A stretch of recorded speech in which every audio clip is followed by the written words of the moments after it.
नमस्कार, हमारे चैनल में सभी दर्शकों का स्वागत है। बड़ी खबर है, घटना पूर्वी दिल्ली के थाना मंडावली क्षेत्र की है। दिनांक अगस्त 2022 को सनी नामक के युवक की हत्या कर दी गई थी। मृतक के परिजनों ने थाना मंडावली की पुलिस को बताया था कि सनी की हत्या की गई है।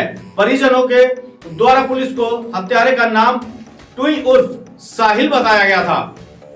आरोपी टुई उर्फ साहिल ने सनी की हत्या करके उसके शव को मदर डेयरी के समीप एक गटर के अंदर डाल दिया था।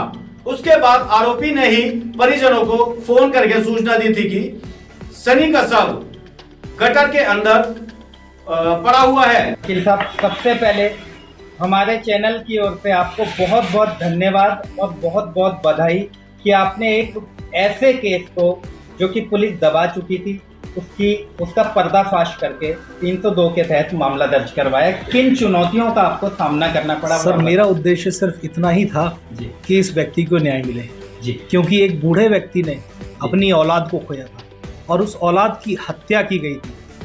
जब ये मेरे पास आए, जब मैंने इनके फोन्स देखे, सारे सर्कमटेंसेस देखे, तब मुझे बहुत अचंभा हुआ, क्योंकि पुलिस इस केस को आसानी से ट्रैक कर सकती थी, पर पुलिस ने जानबूझकर इस केस को दबाया।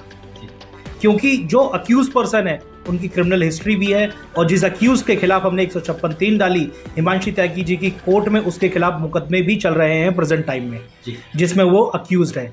और जब हमने कंप्लेंट डाली 156(3) में, तो पुलिस का ऐसा रवैया मैंने कभी नहीं देखा। वहाँ पे हमें उसके बेलेबल वारंट निकलवाने पड़े, और जब वो नहीं आया, जानबूझकर नहीं आया, फिर उसके नॉन बेलेबल वारंट निकले। और ATR रिपोर्ट जो उन्होंने फाइल की वो पूरी फेक रिपोर्ट थी। उन्होंने इसको आत्महत्या करार दिया था। जनाब, ये आत्महत्या नहीं थी, ये एक साफ मर्डर था। क्योंकि जब लड़के को गटर में से निकाला गया, तो जब उसके पेट को दबाया गया तो उसमें से पानी निकलना चाहिए मुंह से, मगर उसके नाक से झाग निकल रहे थे। और जिस दिन की ये घटना है, वो लड़का 8 घंटे टूई के साथ था, और उसके कुछ और दोस्त भी साथ थे उसके। उस दिन उसने उसे कम से कम 16-17 कॉल किए उसे बुलाने के लिए, और जब उसने वो फ़ोन नहीं उठाया तो किसी दूसरे नंबर से उसे फ़ोन करके बुलाया गया और उस घटना को अंजाम दिया गया। पहले उसे मारा गया, फिर उसे ले जाकर वहाँ पर गटर में डाला गया। पुलिस ने इतनी भी जहमत नहीं उठाई कि वो CCTV फुटेज चेक करे। आप गवर्नमेंट ने इतनी फैसिलिटी दी हुई है कि हर गली कूचे में कैमराज लगे हुए हैं, और जिस जगह फ़ोन करके बुलाया रेड लाइट पर, ईस्ट विनोद नगर की, उस रेड लाइट पे भी कैमरे हैं। पुलिस ने ये भी जहमत नहीं की कि क्या CCTV फुटेज भी देखा जाए, क्योंकि यह एक गरीब व्यक्ति था। अगर ये कोई रसूख वाला आदमी होता तो पुलिस क्या, SHO साहब खुद पर्सनली जाते। और जब अगले दिन ये लोग गए तो इनके ऊपर दबाव बनाया गया, और ये जब सबूत देना चाह रहे थे कि टुई ने हमारे भाई को 1 महीने पहले फ़ोन पर SMS किया है, जो सोशल मीडिया साइट्स होती हैं, फेसबुक पे उसे अब्यूज़ किया है, उसे जान से मारने की धमकी दी, उस चीज़ की क्लिप्स भी हमने कोर्ट में लगाई, सारी वीडियोस हमने कोर्ट में लगाई।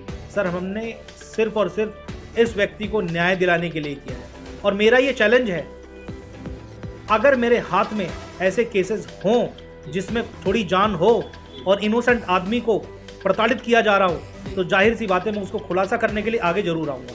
और हमेशा मेरा यही प्रयास रहेगा कि ऐसे व्यक्ति की मैं ज़्यादा से ज़्यादा मदद कर सकूँ। अच्छा वकील साहब, कितनी चुनौतियों का सामना करना पड़ा, क्या क्या परेशानियां आई आपको इस सच्चाई को सामने लाने? सर, 3 महीने हो गए इस केस को डाले हुए हमें। पुलिस की कार्यशैली ये थी कि ना तो वो ATR रिपोर्ट फाइल कर रही थी और ना वो खुद आ रहे थे। कोर्ट ने मजबूर होकर उनके वारंट निकाले, तब वो आए हैं जनाब। उनका कोई जवाब नहीं था, उनके पास कोई जवाब नहीं था, क्योंकि जो मेडिकल रिपोर्ट है, मेडिकल रिपोर्ट को भी उन्होंने इस तरीके से ट्विस्ट कर दिया। हम खुद हैरान थे कि जिस व्यक्ति का मर्डर किया गया है उसके बारे में ये लोग इस तरीके से पेश कर रहे हैं कि उसने आत्महत्या की है। अक्सर देखा जाता है पोस्टमार्टम रिपोर्ट काफी अहम भूमिका निभाती है ऐसे केसेस में, तो क्या लगता है पोस्टमार्टम रिपोर्ट बदलवाना पुलिस के बाएं हाथ का काम है? सर, जब सारे सबूत होते हुए भी पुलिस ने नहीं लिए, तो पोस्टमार्टम रिपोर्ट चेंज करवाना पुलिस के लिए तो बहुत मामूली बात है। और ये इस केस में हुआ है क्योंकि PMO रिपोर्ट चेंज कराई गई है, उसमें नेग्लिजेंसी है। जिस लड़के की हत्या की गई उसको इन्होंने आत्महत्या घोषित किया है। और पुलिस की इतनी दरिया दिली कि वो आगे बढ़कर न्यूज़पेपर में इंटरव्यू दे रहे हैं, न्यूज़पेपर में पब्लिश कर रहे हैं कि लड़के ने आत्महत्या की है। जो कि सारे रिकॉर्ड्स होने के बावजूद भी हमने कोर्ट में यही कहा कि हमारे पास फोन है, वीडियोस है, ऑडियोस है, everything we have, we are ready to submit to the police, but police refuse to take it on record. Why? Because they want to save the criminal, तो they are the main culprit. ऐसा कई बार देखा गया, police criminal को बचाने का प्रयास करती है, तो क्या लगता है कहीं ना कहीं भ्रष्टाचार में लिप्त है ऐसे पुलिस बिल्कुल के अधिकारी? भ्रष्टाचार में लिप्त है, सारा प्रशासन लिप्त है, पुलिस लिप्त है, डॉक्टर लिप्त है, इसमें पूरा भ्रष्टाचार हुआ है इस केस में। एक हत्या को सुसाइड बताया गया है, जो साक्षात बताता है कि पुलिस एक्यूज के साथ मिली हुई है। तो वकील साहब, इसमें क्या लगता है डॉक्टरों की भी पूरी मिली भगत है? जैसा कि पीएम रिपोर्ट चेंज होना कोई मामूली बात नहीं है, अपने आप में बहुत बड़ी बात है, बहुत बड़ी सर, ये सरकारी प्रशासन है, इस पे जनता रिलाय करती है, बट यहाँ कुछ ऐसे लोग मिले हुए हैं पुलिस हथकंडे से कि जिनके लिए बहुत इजी काम होता है, और पुलिस सोचती है कि ये गरीब आदमी कहाँ कोर्ट जाएगा। अगर ये आदमी कोर्ट नहीं जाता तो इस चीज़ का खुलासा नहीं होता, और पुलिस वालों ने भी ये नहीं सोचा था कि ये गरीब व्यक्ति कोर्ट चला जाएगा और हम जैसा कोई ना टकरा जाएगा, क्योंकि जनाब हर एक का। तो वकील साहब, इसमें क्या लगता है थाना अध्यक्ष भी लिप्त है इस भ्रष्टाचार में? सर, मैंने इसमें 156(3) में थाना अध्यक्ष और आईओ रविंदर और कश्मीरी लाल जी SHO, इनको भी अक्यूज बनाया गया था, बट मेरे को इस चीज़ से निराशा है कि इन लोगों के खिलाफ कोई एक्शन नहीं हुआ। सबसे ज़्यादा इन्वॉल्वमेंट इन्हीं लोगों की है, इन्हीं लोगों की नेग्लिजेंसी की वजह से ये जो FIR रजिस्टर्ड हुई है इतनी लेट रजिस्टर्ड हुई है। ये घटना अगस्त की है और जनाब आज हम 2023 के अप्रैल में बैठे हुए हैं। आज 1 अप्रैल को ये FIR दर्ज हुई है। अच्छा वकील साहब, अक्सर देखा यह जाता है कि कोई व्यक्ति यदि 156(3) में जाता है, उससे पहले उसे पुलिस के अगेंस्ट पुलिस विभाग में ही शिकायत देनी पड़ती है। सर, क्या मैंने ऐसा कोई प्रावधान है कि पहले पुलिस विभाग को ही पुलिस की शिकायत दी जाए? सर 154(3) में सबसे पहले आप SHO को कंप्लेंट देंगे, उसके बाद आप DCP को कंप्लायंस करेंगे, उसके बाद आप 156(3) डाल सकते हैं। तो जनाब ये सारी चीज़ें हमने पूरी प्रॉपर तरीके से, हमने सारे सबूतों के साथ ये एप्लीकेशन मूव की थी। लेकिन सर, अधिकांश तौर पे देखा गया विभाग जब जांच करता है, पुलिस विभाग, तो वो अपने विभाग के फेवर में ही रिपोर्ट फाइल करता है।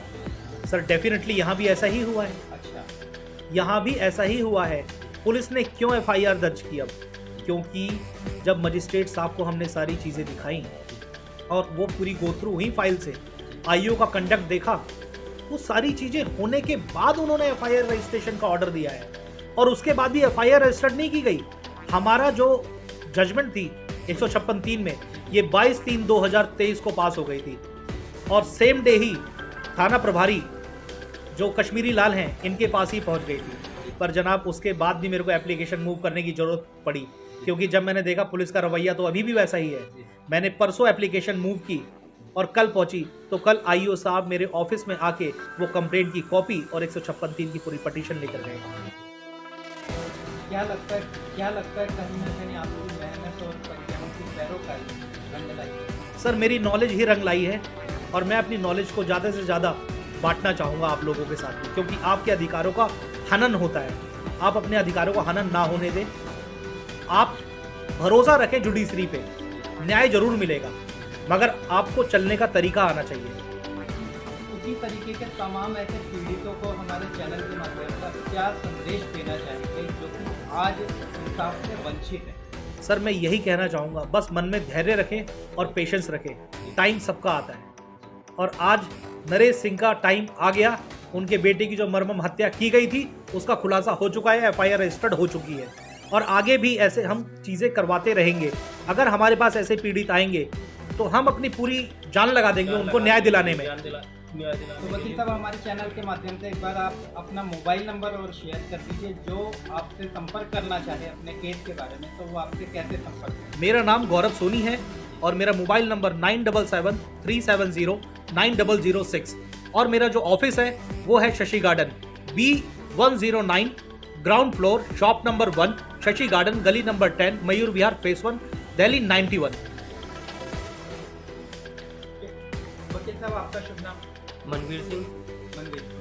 सर आप बताएं, पीएम रिपोर्ट जिसके आधार पे ऐसे केस जो है चलते हैं, पीएम रिपोर्ट के आधार पे ही मर्डर जैसे मुकदमे दर्ज होते हैं, यदि वो भी बदल जाए तो किस पे भरोसा किया जाए?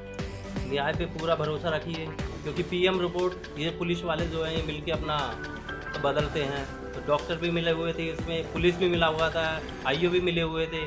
तो जो पीएम रिपोर्ट थी तो उसको भी देखो जज साहब ने अपने संज्ञान में लिया और पूरा 302 पे मुकदमा उनके दर्ज करा, क्योंकि वो जज साहब को भी पता थी कि क्या हुआ इस केस में। जो आईओ साहब थे वो कोई जवाब नहीं दे पाए, कुछ जवाब नहीं दे पाए, उनको अपना आज मुकदमा दर्ज करना पड़ा। लेकिन वकील साहब, सबसे बड़ा सवाल ये है कि इस केस को देखते हुए जी, ये बात कंफर्म हो जाती है कि पीएम रिपोर्ट बदलना पुलिस के बाएं हाथ का पूरा बाएं हाथ का खेल है, क्योंकि ये पुलिस और डॉक्टर साहब की मिली भगत से ये केस हुआ है। वो आपको पता ही है कि सब मिले हुए हैं, ये भ्रष्टाचार में लिप्त हैं और ये आप जो है इनको उजागर करिए। जो है हमने तो अपना काम कर दिया। न्याय की उम्मीद जो थी नरेंद्र जी के लिए, हमने जो इन्होंने हमसे करा, हमने पूरा एफर्ट दिया और हमने आज 302 के खिलाफ मुकदमा दर्ज करा दिया। तो वकील साहब, क्या ऐसे डॉक्टरों के ऊपर और ऐसे भ्रष्ट पुलिसकर्मियों के ऊपर माननीय अदालत संज्ञान लेगी, कार्रवाई करेगी? बिल्कुल कार्रवाई लेगी और हम भी कार्रवाई लेंगे, क्योंकि जो इन डॉक्टरों ने कहा है इसके अलावा और भी एक्यूज पर्सन हैं और भी जो हैं और भी लोग हैं, क्योंकि ये डॉक्टर तो आगे भी वो रिपोर्ट अपनी चेंज करते होंगे। तो ऐसे डॉक्टरों के खिलाफ भी आप भी आवाज़ उठाइए, हम भी उठाएंगे। तो लोगों के खिलाफ आवाज़ उठाइए जो ये आगे से किसी के साथ करेंगे, किसी व्यक्ति के साथ। सर, आपके चैनल के माध्यम से मैं एक चीज़ कहना जरूर चाहूँगा कि जिनके खिलाफ हमने एफआईआर दर्ज करवाई है, हमें तो छोड़िए, नरेश सिंह और नरेश सिंह के परिवार को भी प्रोटेक्शन, पुलिस प्रोटेक्शन दिया जाए, क्योंकि ये वो लोग हैं जिन्होंने अपने इलाके में तबाही मचाई हुई है। ये वो रैकेट चलाते हैं जिससे ये लोगों को लूटा करते हैं, और ये सब चीज़ें सनी जानता था, और जहाँ तक है ये नरेश सिंह जी भी जानते हैं। मैंने पुलिस प्रशासन को, जो कंसर्न पुलिस स्टेशन है, वहाँ पे एप्लीकेशन भी मूव की थी इस 156(3) जब पेंडिंग थी उसके तहत, और वो एप्लीकेशन मैंने कोर्ट में भी सबमिट की थी। उस एप्लीकेशन पे आज तक कोई संज्ञान नहीं लिया गया। इनको डराया भी गया, धमकाया भी गया ताकि ये कोर्ट ना जा पाए, फिर भी ये कोर्ट गए और जीत इनकी हुई। अब मेरी बस थाना प्रभारी से यही कृपा होगी कि इनको पुलिस प्रोटेक्शन दिया जाए। कल के दिन अगर इनके साथ कुछ ऊंच नीच होता है तो इसके जिम्मेदार कश्मीरी लाल जी आप होंगे, कोई और नहीं होगा, क्योंकि वहाँ के थाना प्रभारी आप हैं। आपका ये पूरा कर्तव्य बनता है। आरोपी पक्ष कहीं ना कहीं अपराध में लिखते हैं और दबंग किस्म के हैं। सर, प्रॉपर दबंग किस्म के हैं। आप उनकी क्रिमिनल हिस्ट्री निकालिए, सारे भाई अपराधी हैं। और जैसा कि आपने देखा, वकीलों ने किस तरह से इंसाफ दिलाया। एक मृतक व्यक्ति को इंसाफ दिलाने के लिए कानून का नहीं बल्कि कोर्ट का सहारा लेना पड़ा। और ऐसे ही हमारी तमाम खबरों में बने रहने के लिए धन्यवाद।